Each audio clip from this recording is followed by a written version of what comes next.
Internet Marketing for Businesses in 2011, Module 1, The Essential Basics. Hi, my name is Tony Hayes. I'm from a company in London called Local Buzz Marketing. We're essentially an SEO training company that help businesses to generate leads and sales online. Now, before we get started into the more detailed things in this book, we have to do a little bit of preparation, but this preparation doesn't have to be so detailed, not at first, because what you will find as we go along, you're going to be developing ideas, and when you start to look at what your competitors are doing, you might take some of their ideas and expand on them as well.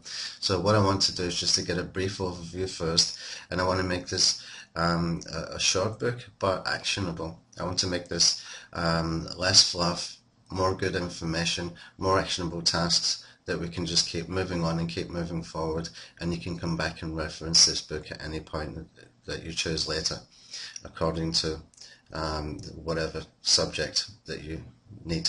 Okay, now also this book will come with a video training course as well. So for each actionable step that we're doing, if it's an SEO strategy, if it's a marketing strategy, there will be some over-the-shoulder training where you can watch me doing specific tasks. So make sure that you understand that you can go to the website and register there, sign in, and you'll have access to those videos as well, which should help you quite a lot. Now, before we get started, I've got some very, very basic questions that you need to be able to start to think about right now. Okay, now again, it doesn't have to be very, very detailed. I just want to give you a brief introduction to the way that we should be thinking, and even if you get this part wrong right now, don't worry, you will get it right later, but I just want to help you to start thinking in the right direction from the very get-go, from the very beginning. Okay.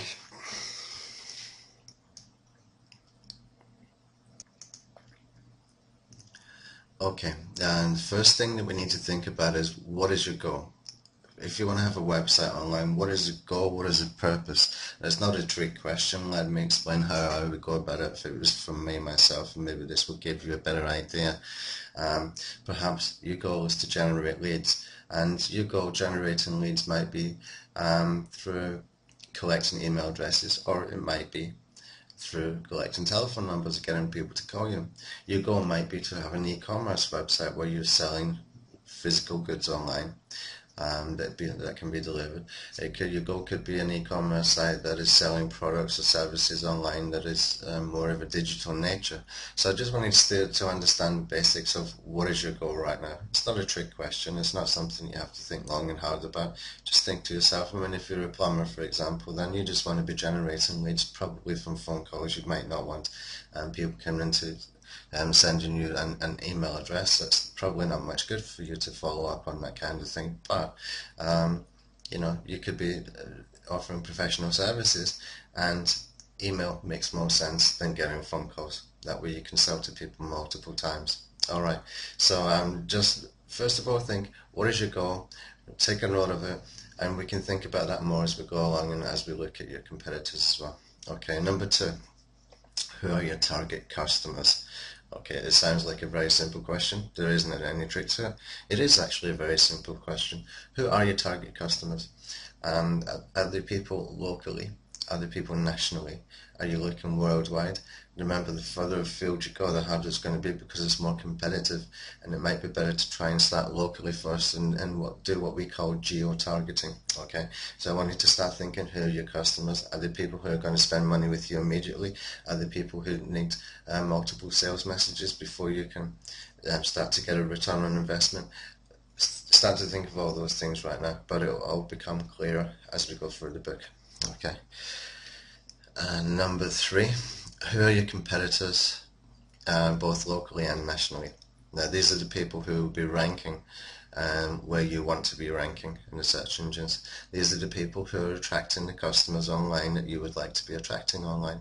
Find out who they are, find out what they're offering to people, and get some ideas. Just a general overview. Again, it's not a trick question. There's more to come later with this kind of thing, but as we just start to build a picture, and at the end of this module, you should be able to start thinking, okay, I know what my goal is, I know who my target customers are. I know that I want to target either locally or nationally, and I know how my competitors are targeting these people. I've already got ideas of what they're doing. I can take their ideas and I can expand on them and make them better. That's the whole point of doing this module 1, the essential basics. Okay. So find out how your customers are finding your top competitors. Maybe they're finding it out through things like competitions, or is it only search engine rankings, or are they doing very strong social media on Facebook or Twitter? Try and find out how your customers are finding your top competitors online. What are your competitors online are doing to attract those customers? Is it search engine rankings? Is it social media? Find out, and just as much as you can understand right now, try to understand it, and also sign up for everything that they're doing. Get a copy of the newsletters and stuff like that, because we're going to need that later. Okay. So next point is to take all of those above, get a broad overview, and think to yourself, what is your unique selling point? Now, I'm not trying to give you business marketing 101 here. You probably already know that you need to have a USP, or should have a USP, to stand out from your competitors, but sometimes that's just not possible. Maybe you are just doing plumbing services. You know, what do we do with plumbing services to make it different? I don't know. But perhaps you can do a different USP as far as online marketing. And a different USP can be the way that you contact people. It can be the offers that you're making. It can be giving good quality information so that you can get their email in exchange for that information. Whatever it might be, just start to think, what could your unique selling point be as far as online, for people who come online? Maybe it's a discount. Maybe it's a point system. Yeah, who knows? Whatever you can think of, just start to think about that right now. Okay.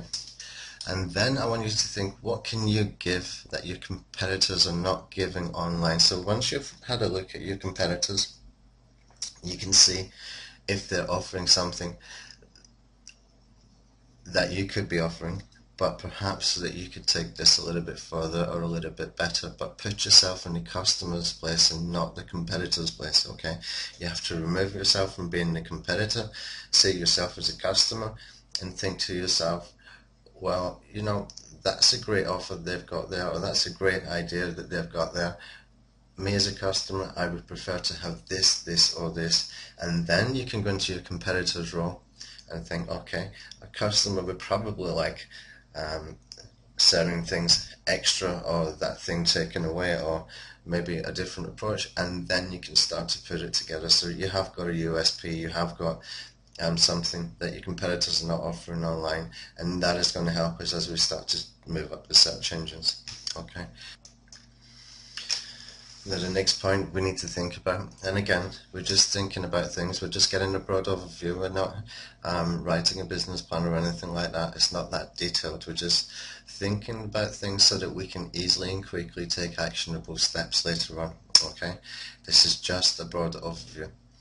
Now the next thing I want you to think about is what format is easiest and best for you to give this information. Whatever information you decide that you're going to give online, you need to think of what format is easiest and best. For me, it's video. I can make these little PowerPoints and I can talk using a screen capture software called Camtasia, and I can knock out content very, very quickly. From that content, I can send the video to an outsourced worker who will transcribe it. Once I have the transcription, I have a written format which I can turn into an ebook, I can turn into a physical book, I have a video, and also I can extract the MP3 and I can make a podcast, all from one piece of information. Now you need to think what format is easiest and best for you to give this information. My preference is video. Your preference might be for writing. Maybe you enjoy writing.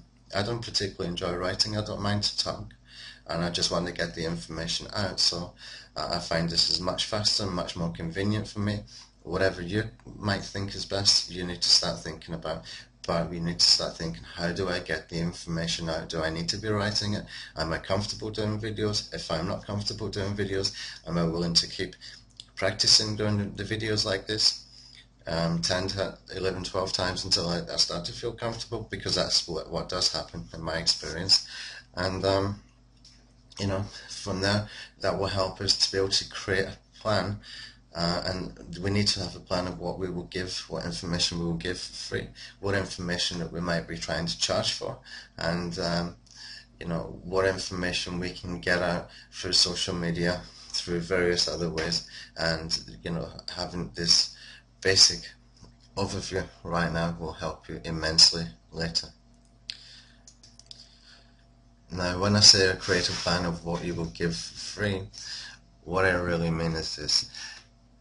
The currency online today, the real currency online today and in marketing today is people's time, okay? There are lots of good marketing messages and there's a lot of competition for limited resources, which is people's time, okay? And involved in that later comes, people making purchasing decisions which could essentially bring more revenue into your business. But if all we're doing all day long is sending out sales messages, this will not work very well. This really will not work very well. We need to be giving good quality information in exchange for people's time, also their email address. That's the way that I usually do it. That's what works for me as far as doing information products. It allows me to follow up, give better information later, give more good information, all for free, and all the time I'm building trust, I'm building recognition, I'm building authority in the marketplace, and hopefully, people will decide that they would like to buy from me when it comes time to make a purchasing decision that they decided they want to make through information I've been giving them, so that they understand that the value of maybe something like online marketing for you could be something different. Okay. So we need to create a plan of what we will give for free, and that will include the format, that will include the unique selling point, that will include having looked at your competitors, and you also need to think about the options for the lead generation. How are you going to do this? Is it because are you going to do it for getting them to call you, for leaving an email address, from joining a group on Facebook or whatever? That's what you need to start thinking about. The easiest way, in my experience, is to build an opt-in form on the website, and we will explain how to do that later, but very, very easy to do this. It's nothing really difficult. And